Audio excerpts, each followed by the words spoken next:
The Love Talk Show on Liberty Radio. Over the past 60 years, the average age for men and women to get married has gone up. However, finding those who still rush into marriage nowadays is not difficult. Unsurprisingly, there have also been celebrities who have tied the knot in a hurry. The ironic consequences were often that their marriages were shorter than the time they took to walk down the aisle. We can mention Hollywood actress Drew Barrymore as a famous example.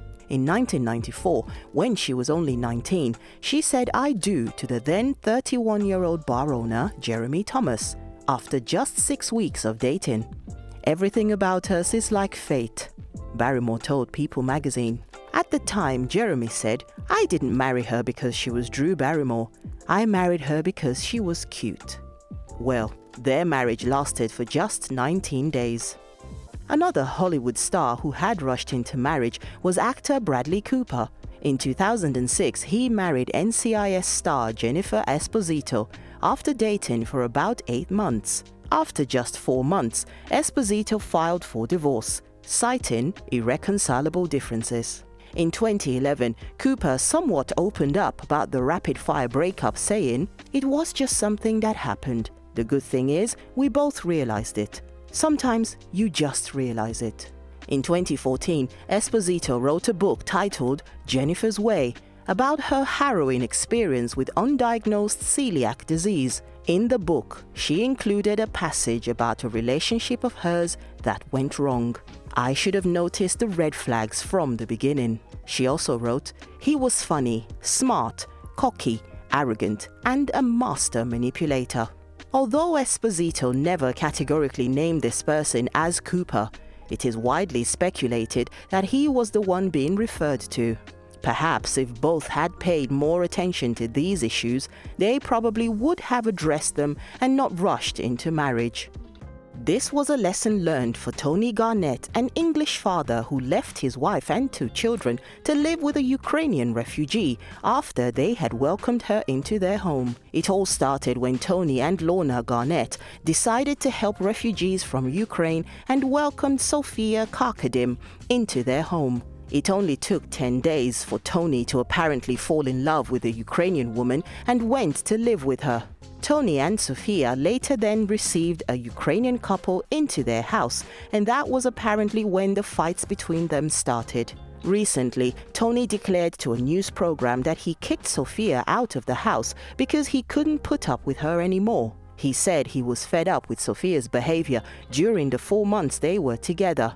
According to Tony, Sofia had a strange attitude and did not know how to deal with alcohol.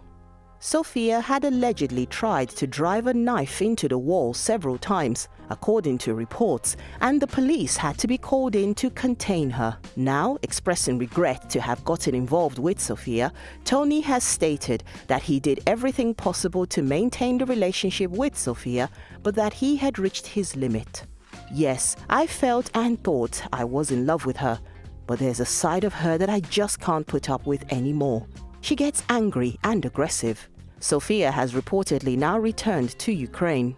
Tony's ex-wife Lorna has stated that although she still loves and respects her ex, she does not intend to take him back. The problem with making decisions based on what little you know about the other person within a short space of time is that this may not be enough. There is always much more to find out, to ask, and to learn about each other, and this inevitably takes some time. If you want to learn how to effectively communicate with your partner so as to really get to know them, or how to maintain a relationship by making good use of dialogue, stay tuned to tonight's program. So look at that. You know, the guy was married for how long? The British couple? I forgot, but many years. Many years, I think 9 years or something, right? Yeah, it was a long time. They were married for many years, okay? And there's this girl they invited to their house to live with them.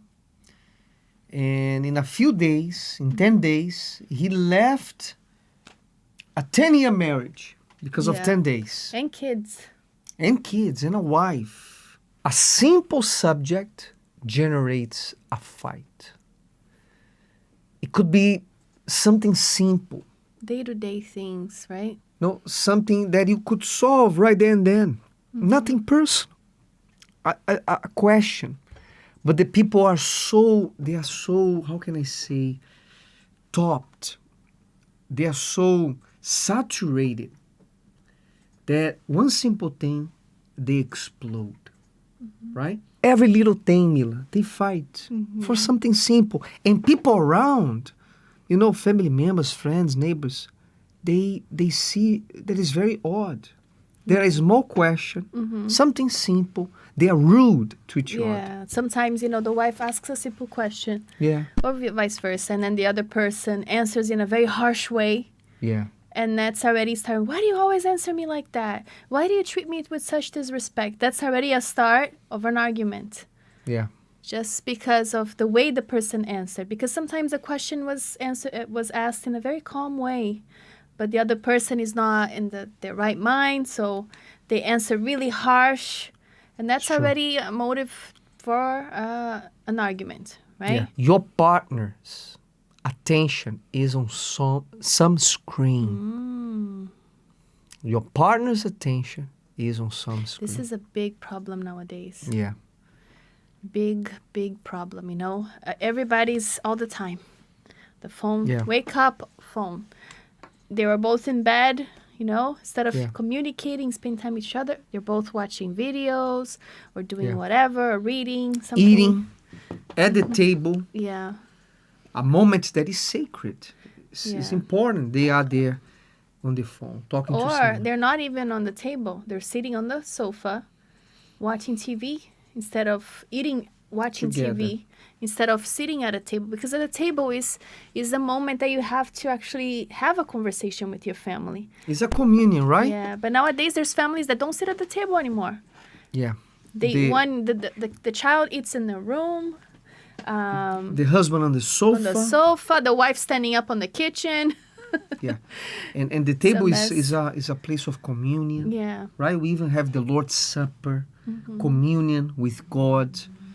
So the time of dinner, lunch, should be a time of communion, of Yeah. talk, spending quality time together. It's but even no, good for you to leave your phone aside, right? When you're Yeah. having a meal with your family.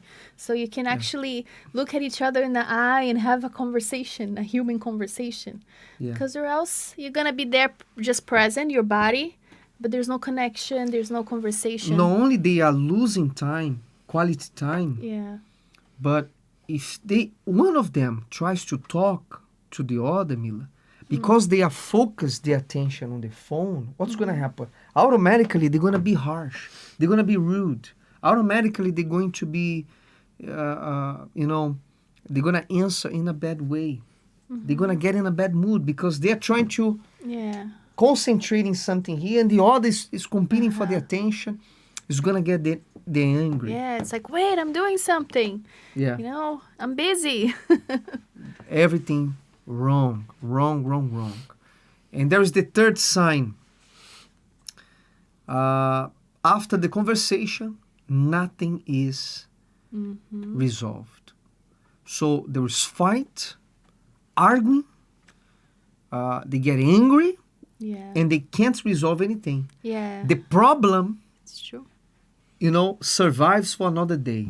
Yeah. And the other day, the next week, the next month, they're going to fight for the same thing. Yeah, because not only they don't know how to have a conversation to solve it, but the other one doesn't know how to listen as well. So it's like, okay, whatever, do whatever you want, right? They take it as personal, Yeah. a personal attack. They get Yeah. defensive, or they bring all the problems on the table as well. They feel like they're being attacked. Instead of focusing on the problem that they need to focus Because on. if they would argue and fight, Mila, and do what they had to do, but solve the problem and never go back there, would be worth it.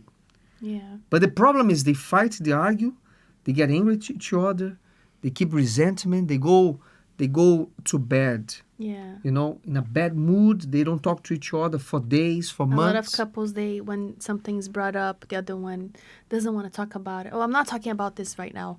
Oh, this is not the time. You're going to have to talk about it. At some point, at some day, this is going to come back to you. Because you know what happens if you don't? This is going to bring coldness in your marriage. This is going to bring separation. Yeah. Because there's going to be unresolved things between you, Yeah. right? And the more distant, the more apart you will be until we resolve that, until you Exactly. talk about it.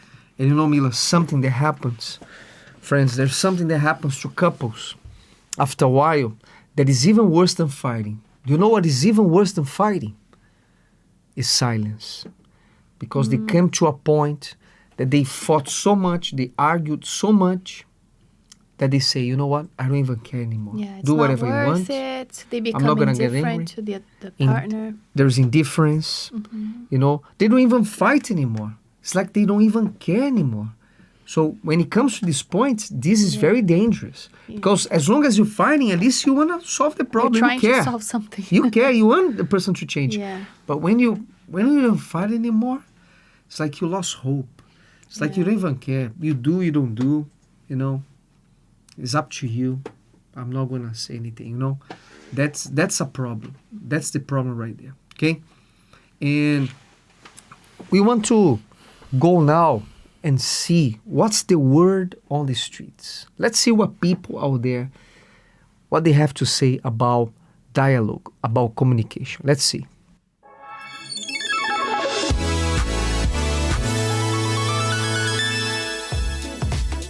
How do you think phones affect a relationship and the communication within a relationship? Find out today what the word on the street is as we go and speak to individuals and find out their views on phones and communication within a relationship. Do you think the use of phones at home with each person looking at their own screen has affected communication between couples? Definitely. I think you see it all the time when you're out in restaurants and people are looking at their phones rather than each other. So I think it's a massive problem for people. And I find myself doing it. So sometimes with my husband, we're both looking at our phones. So I try and call it out because it's not good. If you're going out on a first date or something, or you're going out with your partner, I think that you should kind of give them full attention. Don't look at your phone, just, kind of be eye to eye with them and not, be completely kind of encapsulated by your phone. You have to be really careful about how you use phones they're so addictive. So I have 3 teenage daughters, and I think we have to, amongst the 5 of us, keep ourselves honest about what we're using them for and when we're using them. So yes, I do think you have to be very careful. 100%. I think it's affected all relationships, just generally speaking. I suppose if you're looking at the same thing together, it's a completely different situation because you're having a conversation, but you just both end up in your own little bubble. So, and it's like that sort of phone paralyzed thing where you can't do anything other than stare at it. So it definitely messes with communication. I'm sure it has. Probably not so much in our house because I'm a bit older, so we're not sort of so tuned into screen time. But yeah, I'm sure it has a big impact on younger relationships. I think the phone affects the relationship in general. We spend a lot of time in social networks. I think the phone become a habit. Now sometimes we are at home with the phone, just checking. Without any reason, it's not because we are looking for something specific, Obviously that affects any relationship, not just girlfriend or boyfriend, could be with your colleagues at work, with your friends, in general. Have you had any problems in a relationship because of communication or lack of it? Probably, yeah, probably. I don't know, I think just sometimes they'll ghost you. I don't know, sometimes when you get ghosted, it's kind of like a shot in the heart, I think, sometimes, yeah. Yes, in the past, and I'm quite old now, so I've been married twice, and so I have in the past. Yeah. When you don't talk through an issue very well, then the issue doesn't get resolved. You sort of just do that walking around, not looking at each other, which, can cause major issues. And then as soon as you have a conversation, it's completely fine. Yeah, I think that's quite standard in most relationships. Learning to speak and communicate with each other is really important. So, and if you don't, it does lead to problems. I feel very lucky in my relationship. I think I've been incredibly lucky in the communication I've had in my relationship. Sometimes I think in our culture, we don't learn how open ourselves and put in someone else's place, Most of the time we are following our dreams without see the other one, What things are important to know about a person before deciding to marry them? I think the best important is to know if the person is open to accept yourself how you are, and the communication, no? A person who is open to speak, to talk about. I think it's honest. It's good to be honest about kind of your past. If you've got any kind of things that have happened in the past that you need to be upfront about, probably past trauma, I guess. I think that's something to be clear about as well, so you can kind of empathise and kind of be on their level and kind of know their background, I guess. Yeah. I think you really need to know that you have the same values and you want the same things in life, the same beliefs and values. What it's like to live with them, I think, is a big one. And if they are an honest person or not, I think you need to find out whether they're a liar or not before marrying them. Vitally important that they share the same values as you do, that they have the same attitudes probably towards parenting and whether they want children as you. How well they cook, if they're a kind person. It's good to know their values, and if they want children, if you've got shared goals and aspirations, and just if they make you laugh. I think that's really important too. So you've heard what the public has to say on their views about phones and communication within a relationship. Don't forget to tune in to the Love Talk show tonight at 11 p.m. I'll see you there.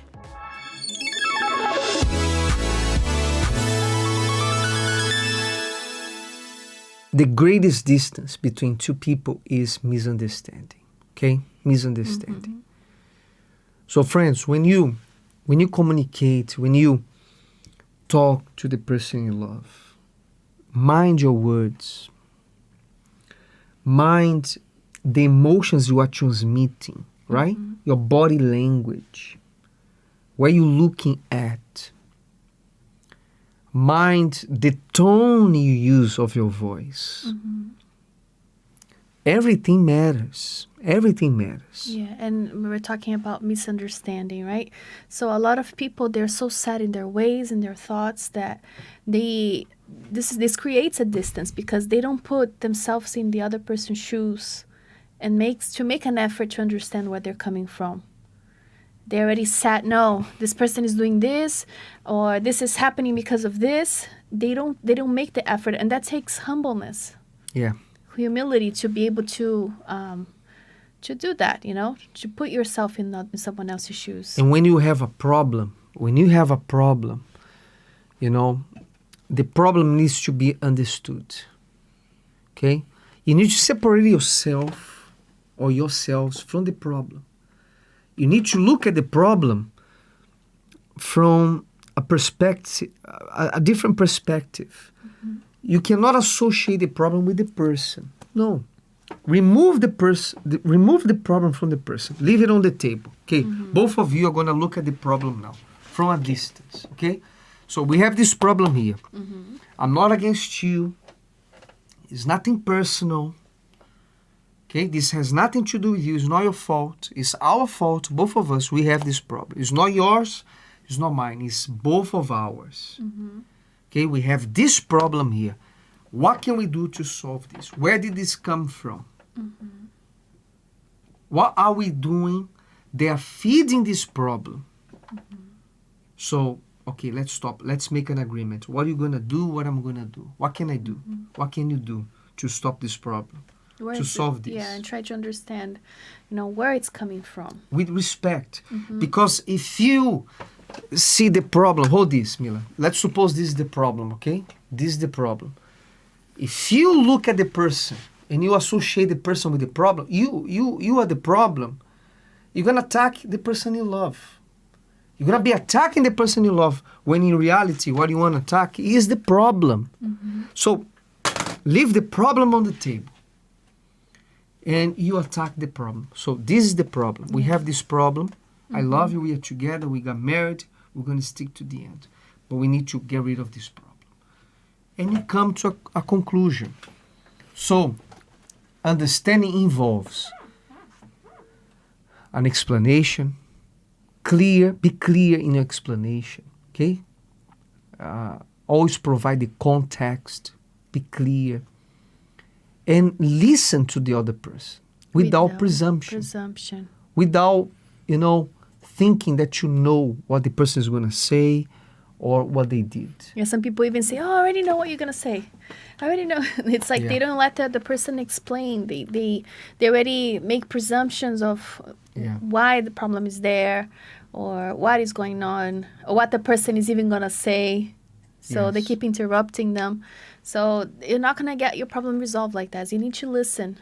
You need to listen, let the person explain, and the person that wants to explain, they have to make their point clear, right?